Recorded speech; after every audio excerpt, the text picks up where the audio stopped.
Hola y bienvenidos.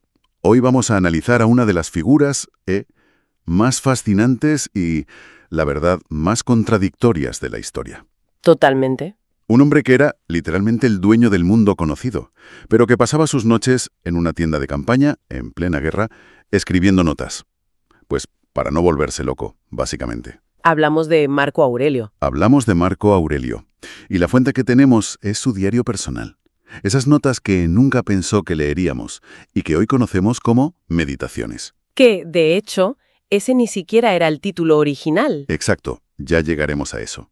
Nuestra misión hoy es intentar entender quién era este hombre en realidad, cómo se puede ser emperador y a la vez escribir sobre la humildad, sobre el autocontrol. Vamos a desgranarlo. Es que esa es la gran paradoja.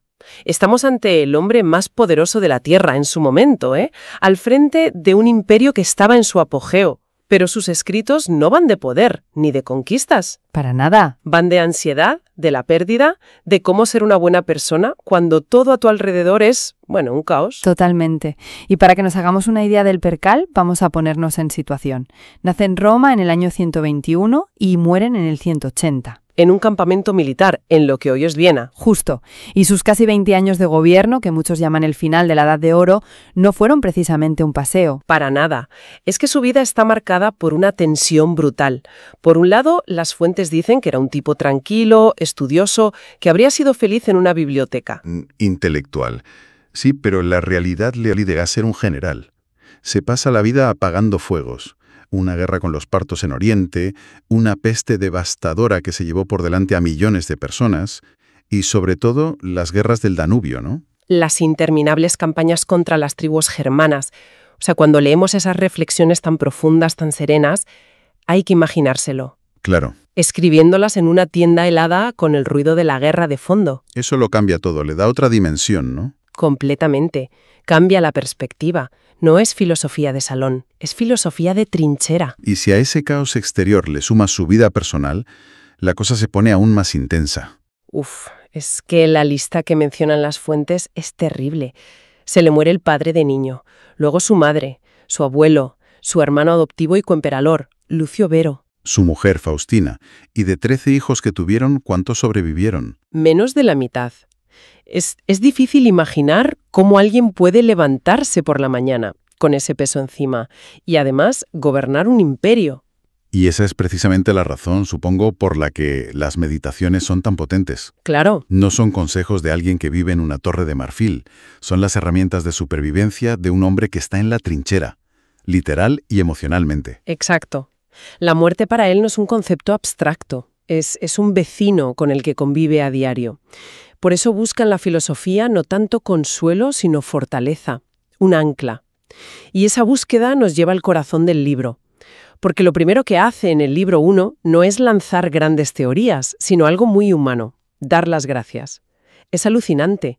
Es como la sección de agradecimientos de un libro de hoy, un ejercicio de humildad brutal. En lugar de decir, esto es lo que yo pienso, dice, esto es lo que he aprendido de otros. Y va desgranando su árbol genealógico de virtudes, por así decirlo. Sí. De mi abuelo, velero, el buen carácter y la serenidad. De su padre, al que apenas conoció, recuerda el sentido de la discreción y la hombría. Y de su madre. De su madre, Domicia Lucila, agradece su piedad y, ojo al dato que dices tú, su frugalidad en el régimen de vida, algo rarísimo en la élite romana. Pero la figura central, a la que le dedica el pasaje más largo, es su padre adoptivo, el emperador Antonino Pío. Ahí se detiene. Lo pinta como el gobernante ideal, trabajador, paciente, sereno, sin una pizca de arrogancia. Las fuentes sugieren que era el contrapunto a su predecesor, Adriano, que era un genio, pero también un tipo caprichoso, extravagante y a veces cruel. Antonino era la encarnación de la virtus romana tradicional. Y hay un detalle en la introducción que es oro puro. La última palabra, la última contraseña que Antonino Pío le dio al guardia de palacio antes de morir. Fue ecuanimidad. Ecuanimidad, es que es un resumen perfecto de su vida. Claro. Y esa palabra se convierte en el programa vital de Marco Aurelio. Su obsesión es alcanzar esa serenidad, esa estabilidad mental, pasara lo que pasara fuera. Es su mayor herencia. Y no solo agradece a la familia, también a sus maestros. Me llama la atención Rústico, que es quien le quita de la cabeza la retórica, que era como el coaching de la época, ¿no? La moda. Sí, la moda intelectual. Y le mete de lleno en la filosofía. De hecho, es Rústico quien le presta su propia copia de los recuerdos de Epicteto. Un filósofo estoico que fue esclavo. Y se convierte en su mayor influencia. Mucho de lo que escribe Marco Aurelio es en esencia un diálogo con las ideas de Epicteto. Y esto de los maestros nos muestra a un hombre que, siendo emperador, nunca dejó de sentirse un estudiante. ¿Es verdad? Por cierto, la anécdota de que Adriano le apodaba de joven Verissimus, el más veraz, ya te da una pista. Tenía fama de no saber mentir. Vale, tenemos al hombre. Ahora, la obra. Una cosa clave que hay que entender es que el título, Meditaciones, es un invento. Él nunca lo llamó así. No, el título original griego es taese auton, que se traduce como a sí mismo. O para sí mismo. Exacto. Y eso es fundamental. No es un libro para nosotros, es una conversación consigo mismo. No hay fechas, no describe batallas, son apuntes, aforismos, recordatorios. Un ejercicio espiritual. Eso es. Me encanta la imagen que usan en la introducción. Un botiquín filosófico de primera urgencia. Suena muy práctico. Si tuvieras que sacar un par de píldoras de ese botiquín, ¿cuáles serían? Pues, la primera píldora sería entender cómo estamos hechos. Para él no somos una sola cosa, sino tres partes en tensión. Vale. A ver, descompónmelo. ¿Cuáles son esas tres partes? Por un lado el cuerpo, el soma, la carne y los huesos, que enferma y muere. Luego el alma, o principio vital, la psique, que es como el motor de los impulsos, las pasiones, el miedo, la ira. Vale. Y por encima de todo, la joya de la corona, la inteligencia, el nous. ¿El nous? Sería como nuestra conciencia, nuestra razón. Exactamente. Es la parte divina que tenemos dentro, nuestro principio rector. Y la meta de toda su filosofía es que esa razón, el nous, actúe como un director de orquesta y no se deje arrastrar por el ruido del cuerpo y las pasiones del alma, que la inteligencia mande. Entendido. Primera píldora, que tu razón gobierne tus impulsos. Segunda. La segunda es quizá la idea estoica más famosa, la que ha llegado hasta hoy, la distinción entre lo que depende de nosotros y lo que no. El círculo de control que se dice ahora mucho en desarrollo personal. Justo, es la misma idea con 2000 años. Marco Aurelio se lo recordaba constantemente. ¿Puedes controlar que el enemigo ataque? No. ¿Puedes controlar tu reacción ante el ataque? Sí. Toda la serenidad está en dejar de pelear batallas que no puedes ganar y centrarte solo en gobernar tus propias acciones y juicios. Ahí está, hay una frase que citan que es potentísima. Lo que no conviene al enjambre, tampoco a la abeja. Esa es la tercera píldora, la perspectiva cósmica. La idea de que eres una pequeña parte de un todo ordenado y racional, el cosmos. Y tu deber es colaborar con el bien común. Tu sufrimiento personal, visto desde la inmensidad del tiempo y el espacio, se relativiza. Suena muy elevado, pero la introducción que manejamos le da una vuelta de tuerca un poco más política a esto. Cita un análisis de Puente Ojea que es bastante crítico.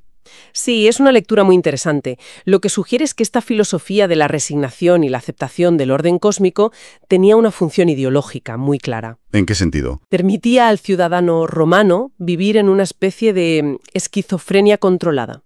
Por un lado, aceptabas el orden imperial, que era jerárquico y a menudo brutal, y por otro, te refugiabas en tu conciencia, donde eras libre y parte de un cosmos perfecto. O sea que servía para aceptar un sistema de dominación sin rebelarse. El mundo es injusto, pero mi alma es libre. En cierto modo, sí. Y Marco Aurelio, siendo emperador, es la máxima encarnación de esa dualidad. Es la cabeza de ese sistema de dominación y, a la vez, busca desesperadamente la libertad moral en su fuero interno. Es una contradicción andante. Hablando de contradicciones, su figura no está libre de ellas. El texto señala algo que choca de frente con esta imagen del emperador filósofo: la persecución a los cristianos. Hubo episodios terribles, como la matanza de León en el 177. ¿Cómo se explica eso? Es la gran mancha en su expediente, sí. Y la explicación más probable es que el estoicismo y el cristianismo primitivo eran como el agua y el aceite. Eran incompatibles. Para un estoico como Marco Aurelio, el deber cívico, el servicio al Estado, el respeto a los dioses de Roma, todo eso es sagrado. La razón es la guía. Los cristianos le debían parecer una secta de fanáticos irracionales. Gente que despreciaba las instituciones romanas y que anteponía una fe dogmática a todo lo demás. Una amenaza al orden, vamos. Probablemente. Los veía como gente obstinada que buscaba el martirio de forma teatral, algo que para un estoico que valora la serenidad era incomprensible. La fuente cita una frase del historiador Wilamowitz que lo clava. A ver. Marco Aurelio tenía la fe en la razón y tenía la caridad, el amor a la humanidad. Lo que le faltaba era la esperanza. La esperanza cristiana en una recompensa en el más allá. Exacto. El estoico busca la virtud aquí y ahora, sin esperar premios. Otra sombra. El tema de su esposa, Faustina. Hay cronistas de la época que la ponen a caldo. Sí, la acusan de infidelidades, de conspiraciones, pero los biógrafos modernos, según el texto, lo ven más como cotilleos malintencionados de la corte. Es un tema peliagudo. Sí. Lo que sabemos con certeza es lo que él escribe. Y en sus meditaciones, en ese libro 1, solo tiene palabras buenas para ella. Agradece a los dioses por haberle dado una esposa tan obediente, tan amorosa, tan sencilla. O las acusaciones eran falsas, o él decidió ignorarlas. Y ambas opciones encajan con su filosofía. Encajan perfectamente. Vale, y la historia del propio libro, de cómo nos ha llegado, también tiene tela. Por lo visto, el texto desapareció durante siglos. Es casi un milagro que lo tengamos. La fuente explica que todos los manuscritos que existen hoy probablemente descienden de una única copia que un erudito bizantino, un tal Aretas, encargó en el siglo X. O sea que si a ese señor no le da por ahí... Si no tiene ese capricho bibliófilo, es posible que hoy no estuviéramos hablando de esto. Y aquí es donde la historia da un giro casi cómico. Resulta que durante décadas la imagen que toda Europa tenía de Marco Aurelio no venía de él, sino de un bestseller que era, básicamente, fan fiction. Es uno de los fraudes literarios más exitosos de la historia. En 1528, un fraile español, Antonio de Guevara, publica el Libro Áureo de Marco Aurelio. Y es un exitazo. Arrasa. Se traduce a todos los idiomas europeos. La gente lo devora. El problema es que se lo había inventado todo. Era una novela. Es increíble. O sea, la gente leía consejos y anécdotas supuestamente del gran emperador filósofo que eran completamente falsas. Exacto. Una extravagante novela, como la califica la fuente. Y lo más curioso es que cuando las verdaderas meditaciones se imprimen 30 años después, a mucha gente le debieron parecer la versión sosa. Claro, la aburrida. Es un recordatorio fantástico de cómo la fama y la realidad a veces no tienen nada que ver. Nada que ver. Al final te quedas con la imagen de un hombre en una lucha perpetua.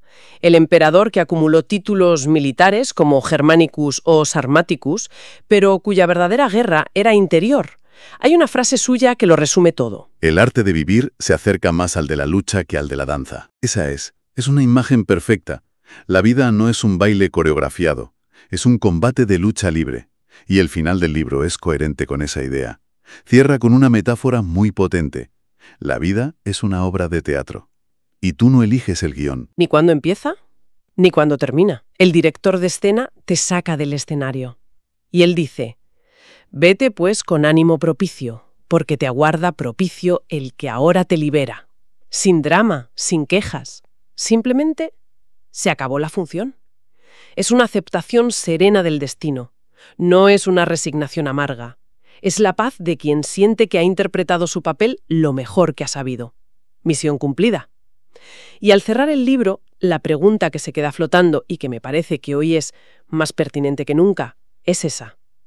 En medio de nuestras propias guerras, plagas y crisis, Marco Aurelio nos dice que la serenidad está dentro, en la razón. La cuestión es cómo demonios se practica esa ecuanimidad cuando el mundo exterior, ese enjambre del que formamos parte, parece empeñado en sumirlos en el caos.